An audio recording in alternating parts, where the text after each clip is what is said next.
bading na bading sa'yo. Hindi ako titigil, serbesa. Hindi ako titigil hanggat hindi napapas sa akin si Vodka. Hindi ako titigil hanggang hindi siya magiging lalaki. Alam mo, good luck sa'yo, ha? Good luck. Hindi mo ko naiintindihan, serbesa eh. Hindi mo ko naiintindihan. Hindi ko maintindihan kung bakit hindi mo ko naiintindihan, serbesa. Gusto mo naiintindihan ko, ha?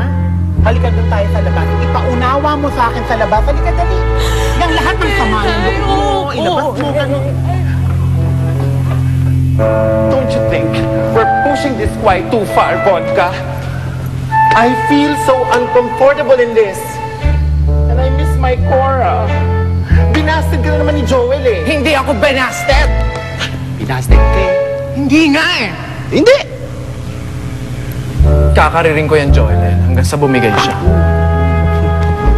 Hey guys! Hello guys!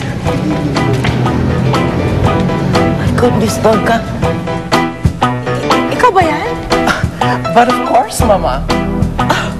Magbihis ka pa pagkilala ka ng mga customers! But Mama, this is my new look. God, you look like a man! Well, that's exactly my point, Mama. Kaya nga new look eh. You like? Ridiculous. May kumakalat na epidemya dito sa aking club. Bukas na bukas din ipapafumigate ko ito!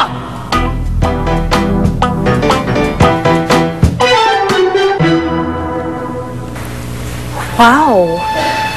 Actually, I never noticed before, pero kamukha niya talaga, oh. Kamukha niya si... Alam mo, kamukha to. Ni? Ni ano? Ni Ate Wilma. Yung waxing lady ko. Kuya, di ba nga lagi pupunta yan dito? O, tingnan mo nga, kawig niya kaya, oh. Hindi kaya, no? Teka. Gabi-gabi na. Bakit ngayon ko lang umuwi? Kasama mo na naman si Kenneth, ano? Kenneth? Sino naman si Kenneth? Kuya, I'm so over him. May bago na ako ngayon. Sino naman tong malas na lalaking to? Si Tony Boy.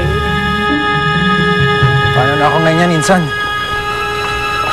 Wala na ako racket. Kasalanan mo to eh. Sige na, umalis ka na. Baka pati ako mapahamak dahil sa kapalpakan mo eh. Bakit ako lang ba? Ikaw, nahanap mo na ba? Hindi rin naman ah. Eh wala kang magagawa, mas mataas yung rango ko sa'yo. Kumbaga ako, regular na empleyado. Ikaw, contractual lang. Saan? Kailangan ko talaga ng trabaho. Pwede kausapin mo naman si Bossing, oh. Bigyan ako ng pagkakataon. Sige na, Insan. Pagkakataon. Oo. Alam mo, isa lang naman ang solusyon dyan eh. Hanapin mo yan si Tonya. Sigurado pag nahanap mo yan, babalikan ka ni boss. Tama. Hahanapin ko yung babaeng yan. Na kahit saan lupalo pa siya magpunta.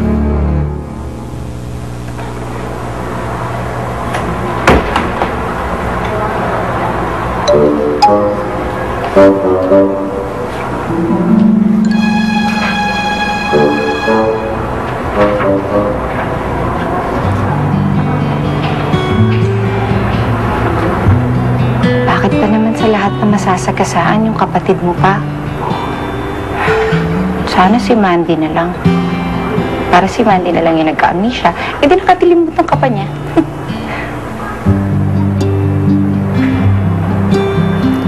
Kung pwede lang sana nasabihin ko sa'yo, hindi ako bakla. Paano ako magiging bakla? Eh hindi naman ako lalaki. Babae ako. I'm just a girl sitting in front of a sleeping boy, asking him to love her.